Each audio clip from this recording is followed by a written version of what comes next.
जय हिंद बच्चों, welcome to my English class. हम इंग्लिश का थर्ड चैप्टर कर चुके थे। थर्ड चैप्टर में हम क्वेश्चन आंसर और टिक मार्क कर चुके थे। 2 क्वेश्चन, यानी कि आज हम थर्ड क्वेश्चन करेंगे।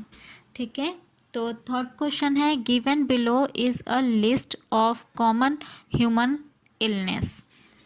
यहाँ पे आपको बॉक्सेस दिए हुए हैं। इन बॉक्सेस में कुछ इलनेस प्रॉब्लम्स के, ह्यूमन प्रॉब्लम्स के बारे में बताया गया है, नाम दिए हुए हैं। ठीक है, colour the bricks of the wall using the following colour code, caused by loud noise green and other reasons yellow.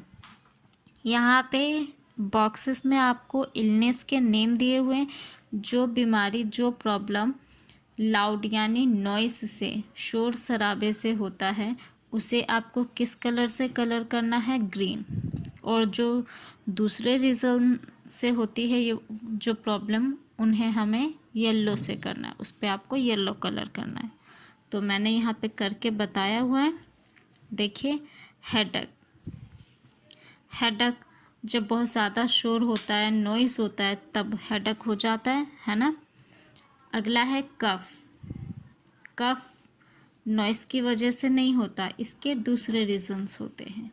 अगला है टेंशन। टेंशन भी अलग रीजंस की वजह से होता है।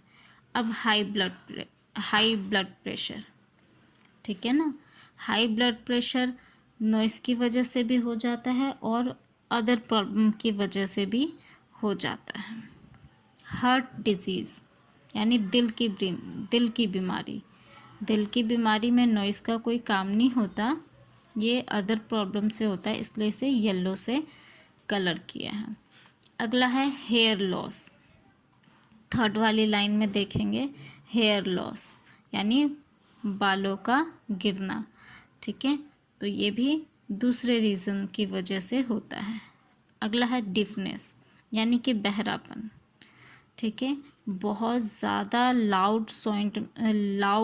बहुत ज़्यादा लाउड नॉइस में रहने की वजह से हमारी कानों की जो क्षमता है सुनने की, वो धीरे धीरे चली जाती है। ठीक है, तो शोर की वजह से, लाउड नॉइस की वजह से डिफनेस की प्रॉब्लम क्रिएट होती है। ब्लाइंडनेस। अब ब्लाइंडनेस मीन्स आँखों की रोशनी का चले जाना। ये नॉइस की वजह से नहीं होता है, इसलिए इसे येलो से कलर किया है। अगला है, लास्ट वाले 2 बॉक्स है, डेंगू। डेंगू किससे होता है? मच्छरों की वजह से होता है ना, यानी नॉइस की वजह से नहीं होता। अगला है स्लीप डिस्टर्बेंस, यानी कि सोते टाइम डिस्टर्बेंस होती है।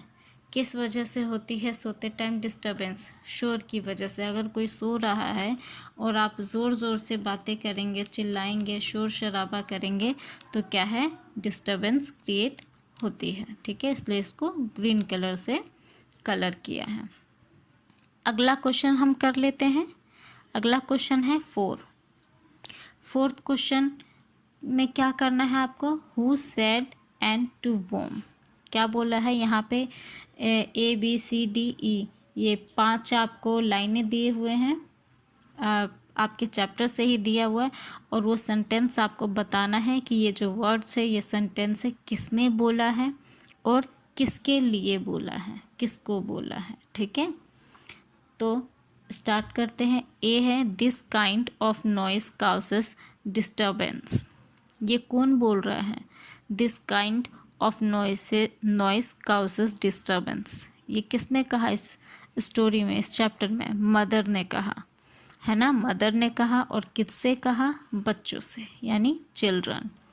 यानी 2 के पहले मदर और फिर उसके बाद चिल्ड्रन लिखेंगे।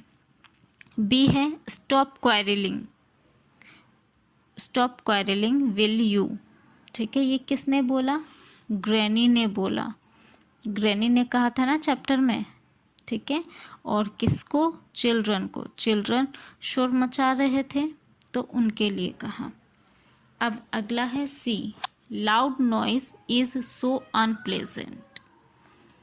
क्या बोला जा रहा है, जो लाउड नॉइज़ होता है, ऊंची आवाज़ होती है, वो क्या है, बहुत ज़्यादा अनप्लेजेंट होती है, मतलब अच्छी नहीं लगती कानों को। ये किसने कहा, ग्रैनी ने बोला। किससे, बच्चों से, चिल्ड्रन से।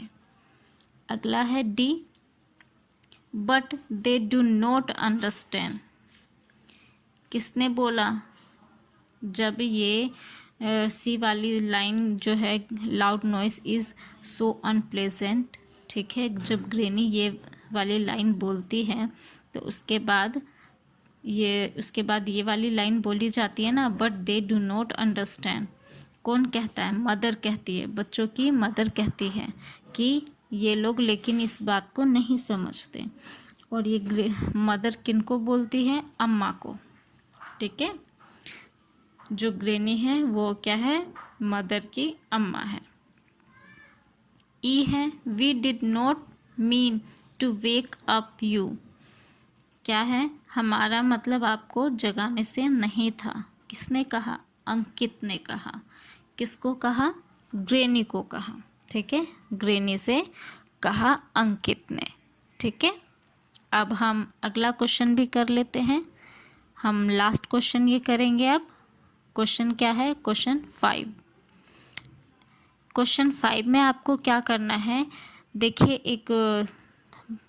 एक तरफ लिखा है वर्ड और उसके नीचे कुछ वर्ड्स लिखे हैं, दूसरी तरफ अपोजिट, वो वाला आपको पूरा बॉक्स फिल करना है, यानी इसमें अपोजिट वर्ड लिखने हैं, ठीक है, वर्ड के अपोजिट वर्ड। तो अपोजिट वर्ड्स मैं आपको बताती जाऊंगी और आपको लिखना है। डू, पहला वर्ड क्या है, डू। डू, डू का मतलब होता है करना, कुछ भी कोई काम करना, है ना।